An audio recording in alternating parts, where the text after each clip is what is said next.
इस बीच राजस्थान के पुष्कर से प्रधानमंत्री मोदी बोल रहे हैं, रुख करते हैं सीधा।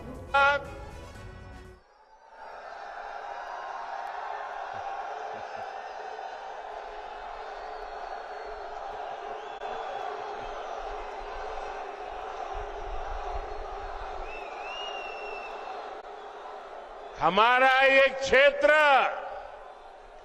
कमल से इस क्षेत्र का संबंध है और भाजपा की पहचान भी देश के कोने कोने में कमल खिलाने जा रही है।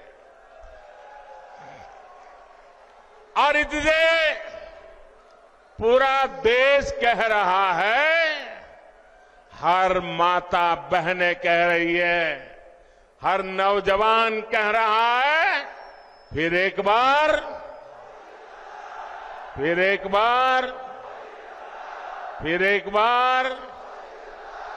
4 जून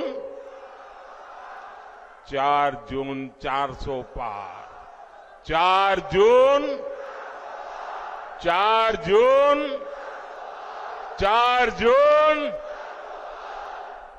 साथियों, देश के इतिहास में कभी कभी ऐसे मौके आते हैं जब उस देश के नागरिकों का एक फैसला अगले सैकड़ों वर्षों का भविष्य तय करता है। 2024 का ये चुनाव ऐसा ही बड़ा अवसर है। ये कोई सामान्य चुनाव नहीं है। आप याद करिए, कितने दशकों से हमारे देश में जोड़ तोड़ वाली सरकारें चली रही थी। गठबंधन की मजबूरियां, हर किसी के अपने स्वार्थ, इस सब में देश का हित पीछे छूट गए थे। कांग्रेस के समय में गांव, गरीब, किसान, मजदूर, महिलाएं, युवाओं, इनका जीना मुश्किल हो गया था। हर दिन या तो घोटालों थी या आतंकी हमलों की खबरें आती थी।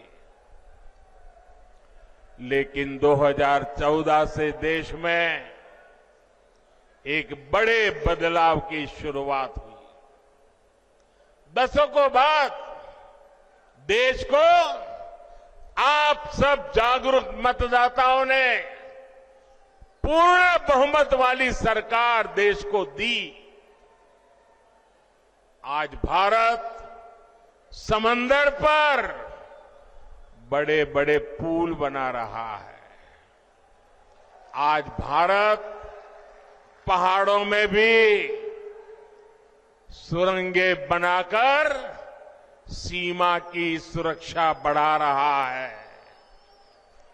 अब जब अजमेर से वंदे भारत ट्रेन रफ्तार भरती है तो विदेशी भी हैरान हो जाते हैं।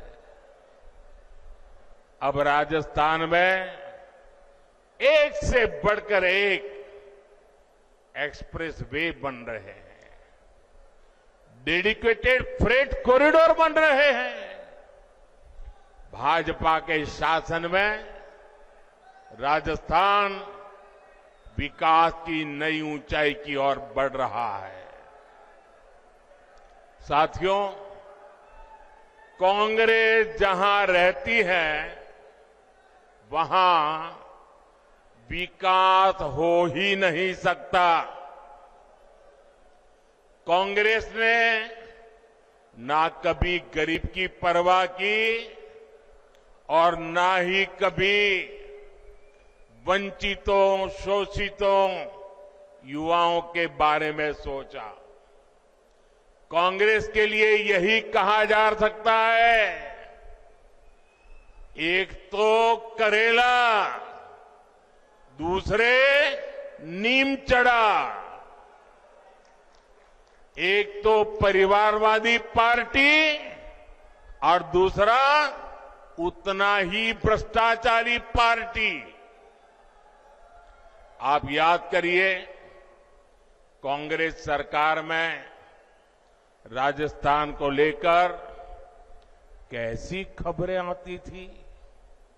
युवाओं के भविष्य से खिलवाड़ वाली पेपर लीक की खबरें आए दिन वही पढ़ने को मिलता था।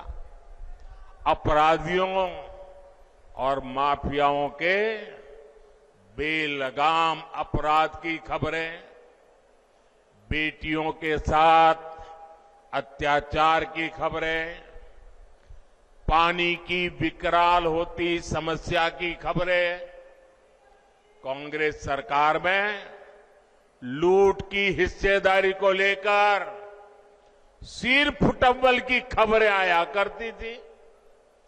देश में राजस्थान की चर्चा केवल नकारात्मक कारणों से होने लगी थी, लेकिन जब से बीजेपी आई है, अब चर्चा पेपर माफियाओं पर हो रही कार्रवाई की हो रही है।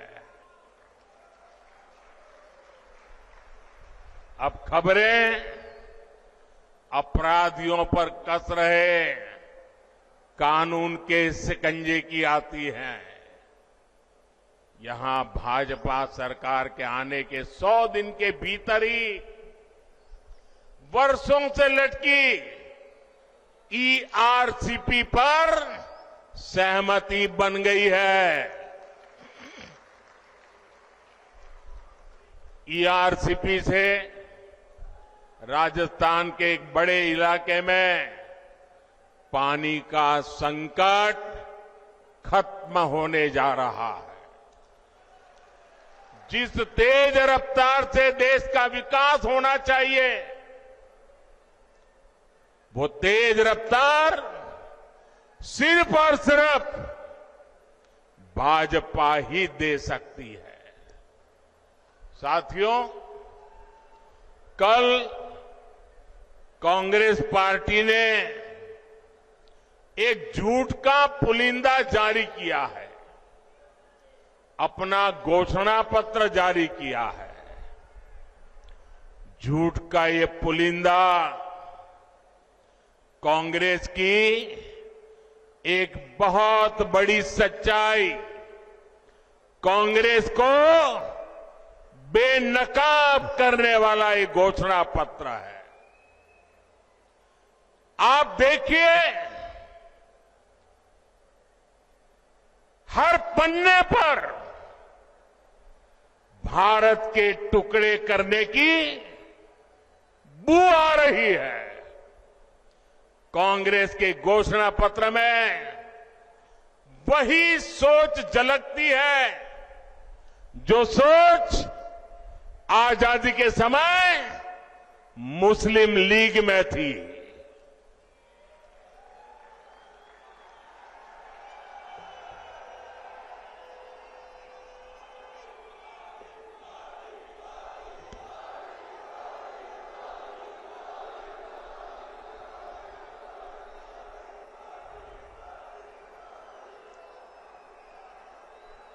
मुस्लिम लीग के उस समय के विचारों को कांग्रेस आज भारत पर थोपना चाहती है। मुस्लिम लीग की छाप वाले इस घोषणा पत्र में जो बचा खुचा हिस्सा था, उसमें वामपंथी लेफ्टिस्ट हावी हो गए हैं। और अब देखिए, आज की कांग्रेस के पास न सिद्धांत बचे हैं, और ना ही नीतियां बची है। ऐसा लग रहा है कांग्रेस सब कुछ ठेके पर दे चुकी है, पूरी कांग्रेस पार्टी को आउटसोर्स कर चुकी है। आप मुझे बताइए, क्या ऐसी कांग्रेस देश हित में कोई काम कर सकती है? देश हित में कोई काम कर सकती है? भाइयों बहनों, घोषणा पत्र देखोगे तो ये भारत को पिछली शताब्दी में धकेलने का एजेंडा लेकर के आए हैं। क्या हमें आगे जाना है कि नहीं जाना है? आगे जाना है कि नहीं जाना है? आगे बढ़ना है कि नहीं बढ़ना है? क्या भारत को पिछली शताब्दी में धकेलने देंगे? साथियों, गरीब और वंचित वर्ग की तरह ही कांग्रेस ने कभी नारी शक्ति की परवाह नहीं की। मेरी माताएं बहनें, आपकी ये जो जागरूकता है ना, ये कांग्रेस को उसके पिछले अनेक दशकों के पाप का जवाब मांगने के लिए तैयार हो गई है शक्ति। आजादी के बाद पीढ़ी दर पीढ़ी देश की करोड़ों बेटियों का जीवन कष्ट में बीता, तो उसके लिए जिम्मेवार कौन है? उसके लिए जिम्मेवार कौन है? इसके लिए जिम्मेवार कौन है? ऐसी कांग्रेस को सजा मिलनी चाहिए कि नहीं मिलनी चाहिए? ऐसी कांग्रेस को सजा मिलनी चाहिए कि नहीं मिलनी चाहिए?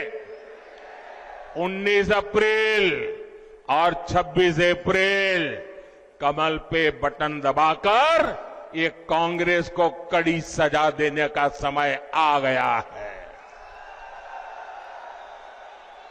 आप सोचिए, शौचालय के अभाव में बहनों बेटियों को पीड़ा और अपमान झेलना पड़ता था। हमारी माताएं बहनें प्राकृतिक विधि के लिए या तो सूर्योदय के पहले जाना पड़ता था, या तो सूर्यास्त का इंतजार करना पड़ता था, और दिन भर मेरी माताएं बहनें पीड़ा झेलती थी। क्या ये पीड़ा उनको महसूस नहीं हुई? मैं गरीब मां का बेटा हूं।